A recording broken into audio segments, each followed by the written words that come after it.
Hello there folks, today we're taking a look at the game called Mini Rails. It's published by Moaideas game design and the designer is Gerrits. Theme? Well, it's a stock buying and track laying game. And that's it? Yep. Okay, so let's hop on a hype train. Toot toot!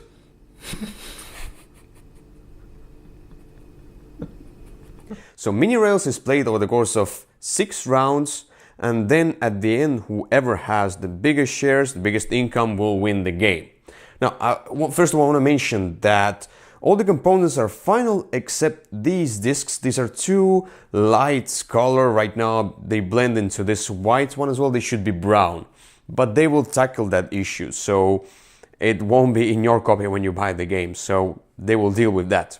So now, how the game is played. So basically like a stock market game where each player has his 2 actions, which is build rails or buy shares. So these tokens right here represent company shares.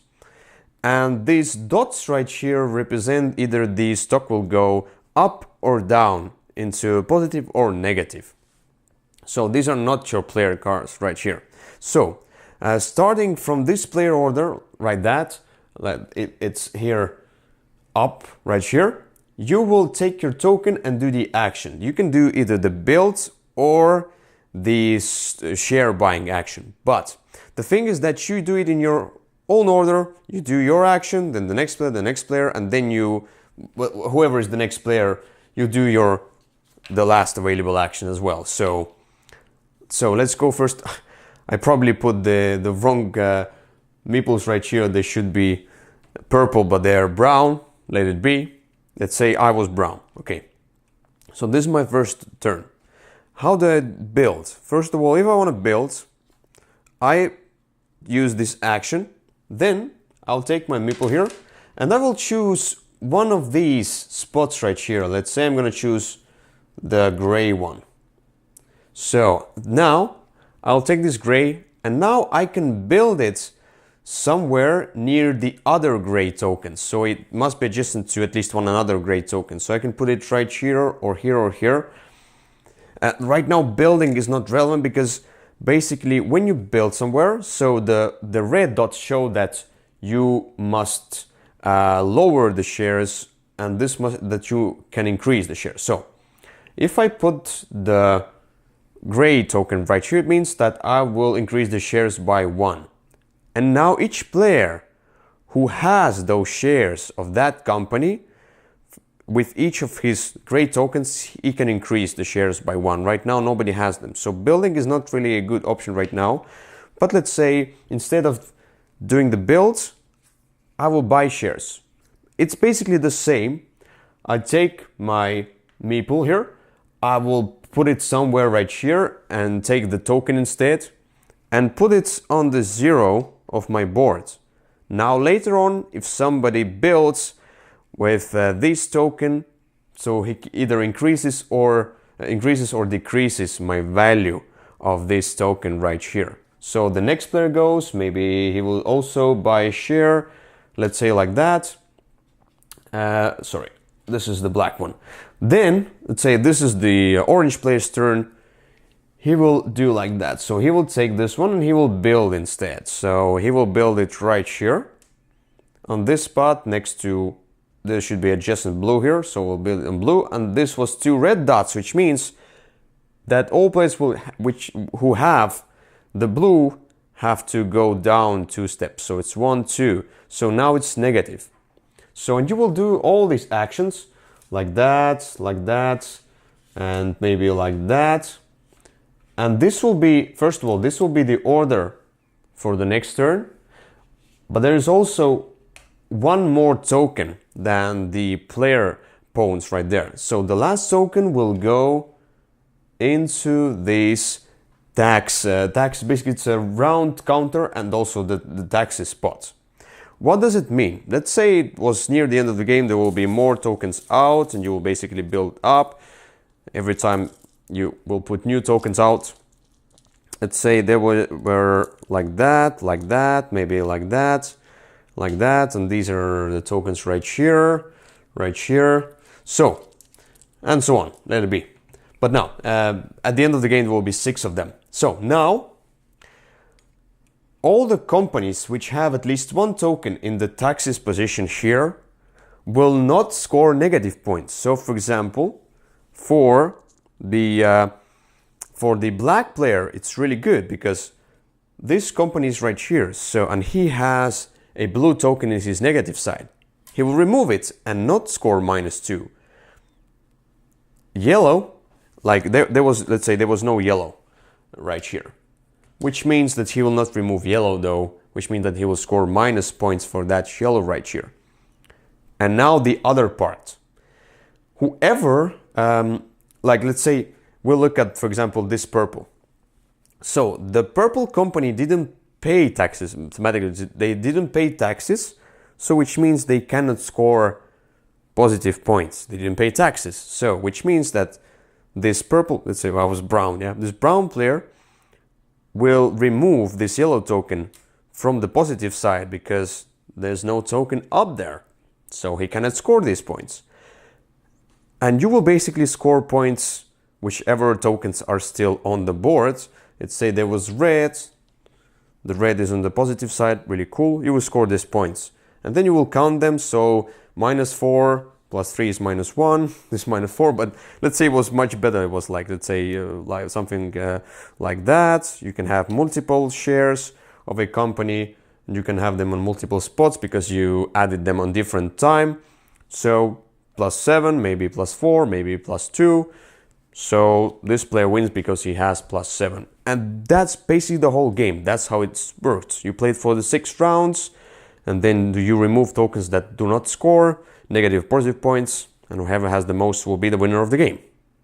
There's not much to say about the art of the game, except I do like the box cover, which is cool. The art, everywhere else is just fine. There's not much of that, I would say. Yeah, there's not much, but still the visual, the game, the board, and the tiles are, in my opinion, really neat. Yeah, although the dots, they do cover the art on the tiles quite much.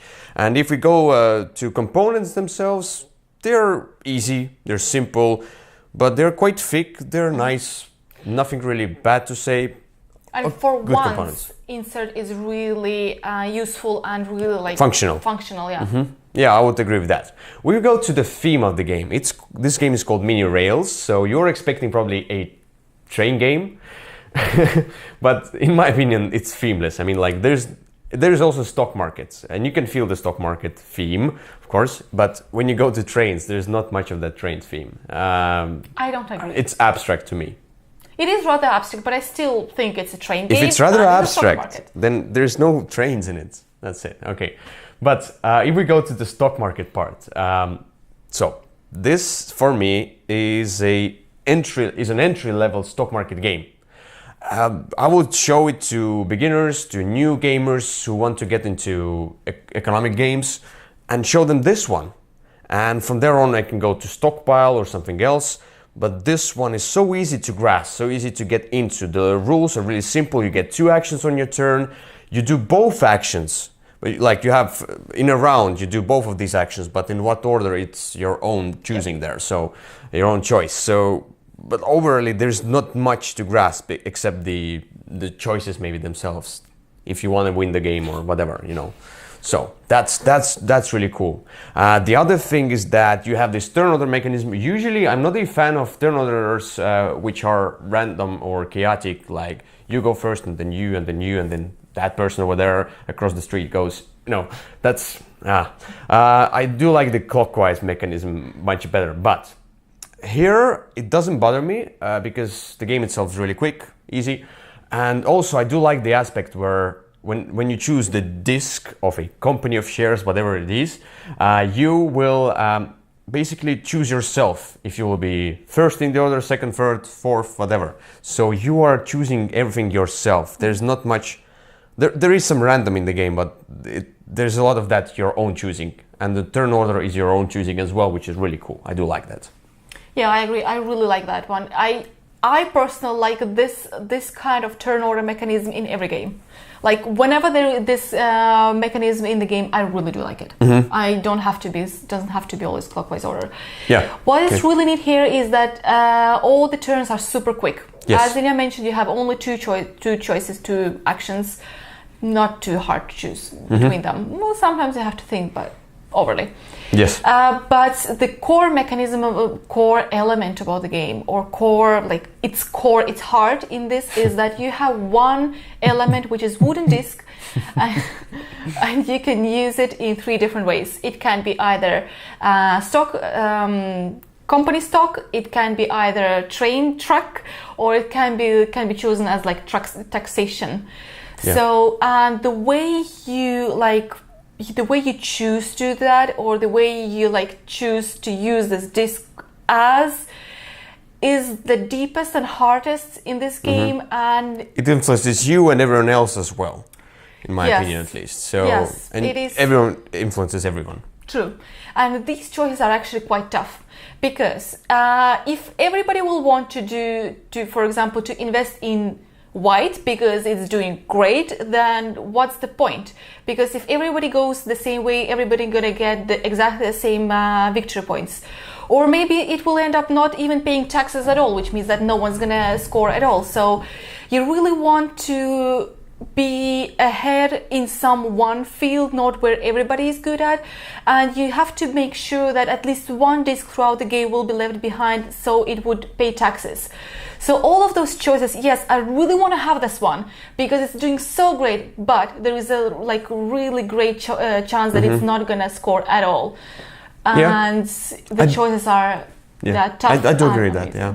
So especially where you're like, at some point, if everybody else will concentrate on just one company shares, one company, and you will concentrate on the other one, you can do bad for all those other players around you in one turn, which is good. Like you need to like win, so you need to lower the shares of one player and increase yours, and you need try to kind of manipulate the other players in a way that they will increase the shares that you want them to increase and not touch the shares you don't want them to touch.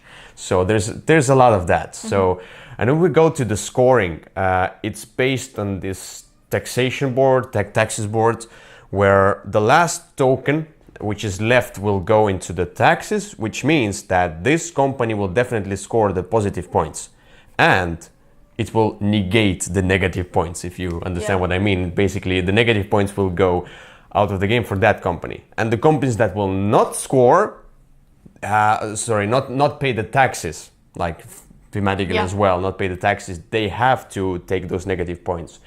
And they will not get the positive point. It's extremely cool. Because at some point it becomes really tough. It becomes, crucial for you to get the right disc into this tax board, because you have only 6 rounds and there's only one disc going in there each round. And 6 colors. Yeah, you want your companies where you have positive shares to get into there. Or sometimes you want companies that, like for example, you are a -5 in one share and you want the share to not to score you -5 points. So you want it to be in taxation. So there's that layer of thinking, layer of scoring, which was quite difficult to... No, this is one thing. It's not as easy to explain.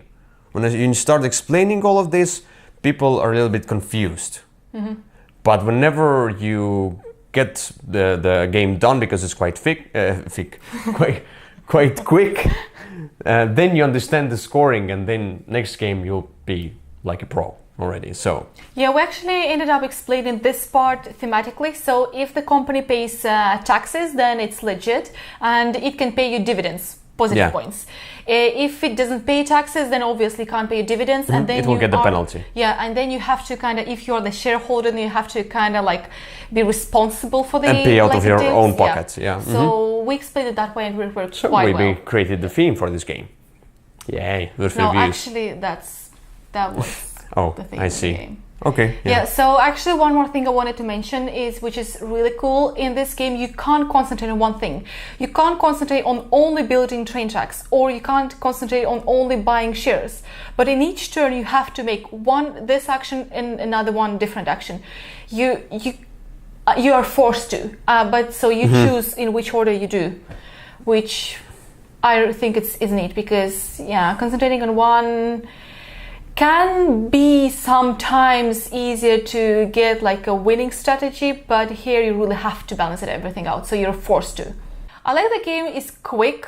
It's definitely not a filler because it's like 45 to 60 minutes, but it still gives that light game feel that you really want to like finish the gaming evening with or start. Yeah. So it's kind of filler, but it's not a filler. I don't know why. I don't know how to explain. I have the filler feeling, but it's not a filler. Filler means something in between. In between the bigger games, you get the small game out. So it fits into that category, but you wouldn't call it a filler. So, but sometimes you play, for example, 3 games. You want to play 3 medium-sized or bigger games, and you play, for example, one big game. You play this smaller game, entry-level stock market game, and then you play another bigger game. So you cannot call it really a filler, but whatever. Yeah. So we played it with 3 and 4 players. We haven't played with 5 players, but I'm sure it plays fine with 5 players as well. So maybe there is even more of that influencing each other, maybe a little bit more of that random between the players themselves and the choices. But overall, I think it plays well with different player counts. I think so. Yep. And yeah. I agree. Didn't see like great big difference between 3 and 4, so we mentioned that 5 should be kind of same. See. But overall, this game is it's really cool in its genre of this, as I already told you, entry-level stock market. Simple to engage, simple to get into. The rules are quite, and it looks nice. It looks nice. So I personally pretty much fell in love with the game. I really, really like it. I like the easy rules, but deep choices you have to do in the game, and it's just absolute hit for me. It's wow. Yeah. That's I really, my opinion, is like genius design. Yeah. I'm like, for me, there is Stockpile basically, which is a stock market game of my choice. Would be my ultimate stock market game. That's not a stock market game. That's not a pure stock market game. This one I would. No, I don't know. I feel like this one. I mean, like I would play that game in one situation, this game in another situation. That's the thing. So I would choose it for a particular situation. Not that I will play it all the time. It's not my favorite game of all time, but it's a good game and I do recommend it. So, yeah. Yep, it's Our a great opinion. game. Thanks very much for watching. We see you another time. Bye bye.